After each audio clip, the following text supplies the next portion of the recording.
Download the BCSN Plus app today.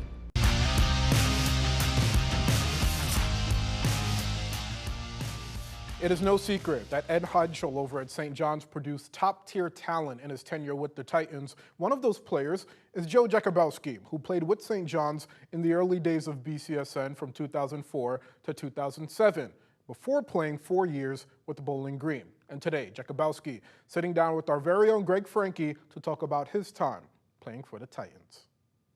And welcome back to another edition of Looking Back on BCSN, as we have surged past the 20-year mark and really felt it's time to take stock and go back and talk to the people that were known so well and made BCSN such a local institution over those 20 years. And we've got Joe Jakubowski, who, with his locks flying, was a very fashionable and popular point guard, not only at St. John's, but also at Bowling Green State University when they won a MAC championship. I noticed you have a little more conservative look going now as far as the haircut. Sure. But you still look like you could be playing, though.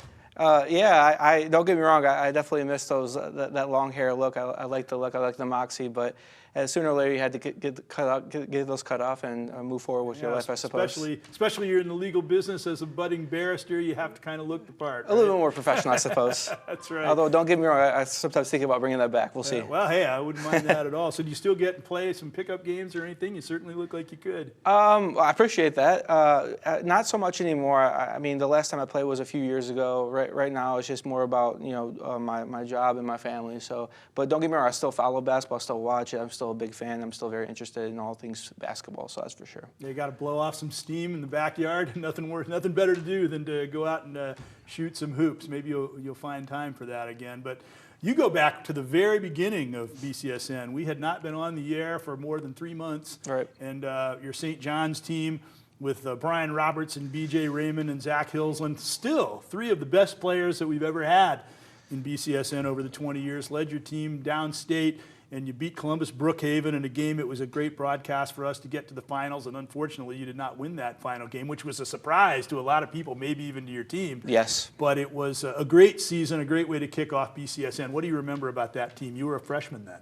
Well, when I first came into St. John's as a freshman, I didn't really know what to expect.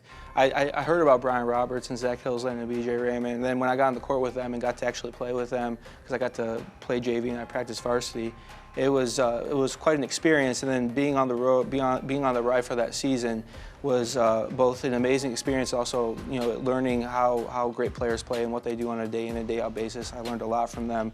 And then to your point about the state title run, when we got past Brookhaven, that was the game where I think they were the favorite. Yes, going into yes, that. They were, and they had a very good team as always. And once we got past them, we thought we had it in the bag, and we had to get past Hamilton. And unfortunately, Hamilton beat us. It was a very close game, but I would say it was a huge upset because we were heavily favored to win that game, which was unfortunate. Yeah, I remember Ed Heinschel. I think he felt that was a winnable game for the team, but maybe they just didn't quite execute in some of the key moments to win a championship game.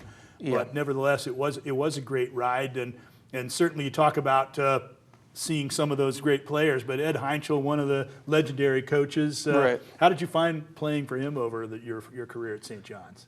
Well, one thing that I always tell people about playing for Coach Heinschel is, and one thing I really appreciated about him was he was always a big fan of his own players. He always was looking out for them, and he always wanted what's best for them, and he really wanted to develop them. And that was a big part of his mission, and why he came to St. John's in the first place was to develop. And I always felt, looking back on my years at St. John's, that he was like that, and he was in the player's corner. He was a player's coach in that regard.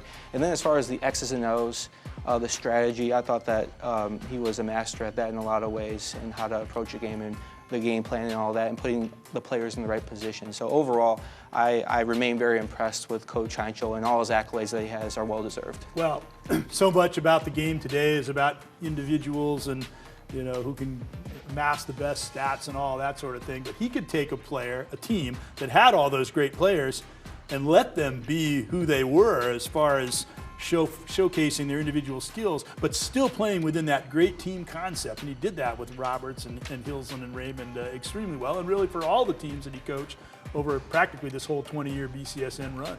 Absolutely. He really sold the idea of team and the idea that when we're playing together, everyone achieves more. And then he always said that the individual accolades will follow team success.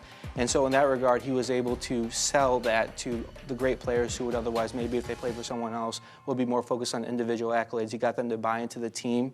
And once they bought in, and once we started playing together as a team, and you saw us get on rolls and build that chemistry, we started winning a lot of games, and that was a pattern in his long story coaching career, and that's certainly what I experienced being a player for him.